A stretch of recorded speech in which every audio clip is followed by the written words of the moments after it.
Next Level Conversation with Jeff Gabriel.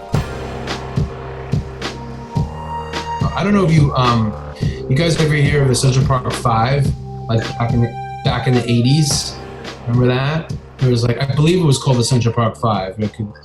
Maybe I could be corrected by that, but it was a bunch of young black boys that were accused of murder in Central Park, and Donald Trump took out a full-page ad, basically stating that, they should all be, executed, whatever it may be at the time. And he was wrong, and they all got exonerated, and they didn't do it. But it's that kind of behavior that was going on back then is still going on back now. And the reason why I mentioned the Donald Trump incident, not that I want to talk about him, but we absolutely have no leadership in this country talking about this on an intelligent level.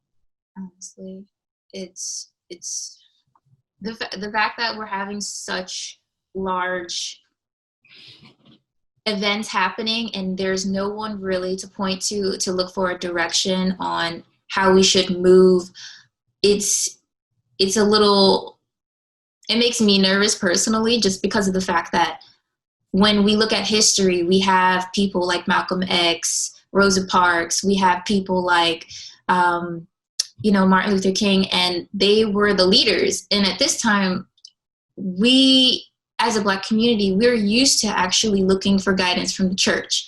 And because of the infrastructure, because of everything that's going on with the government, and obviously the pandemic, we're not allowed to congregate. We're not allowed to talk to each other, person to person, in front of each other to really get the information that we need. And I feel that it can easily become like up in smoke really quick if we're all not careful.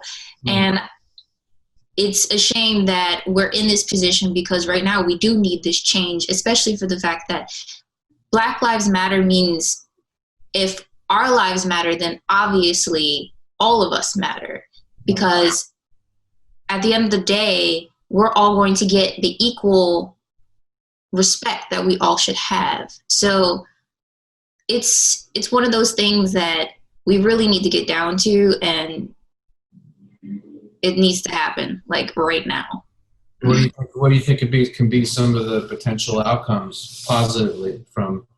Positively, one of the potential outcomes can be that we need a stricter line of this discussion on who within our local jurisdiction for cities and states.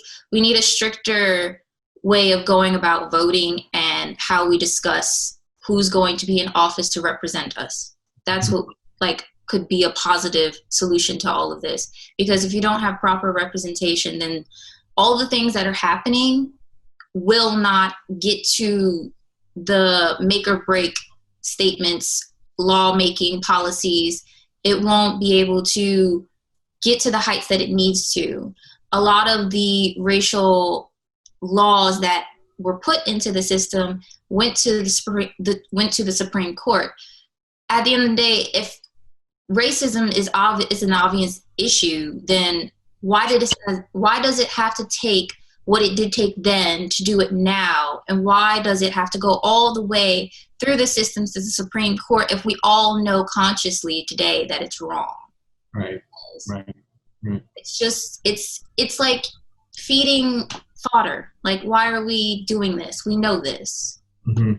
I would say that a lot of this stems from a mistrust or just a complete lack of faith from the Black community in both America systemically as well as just judicially.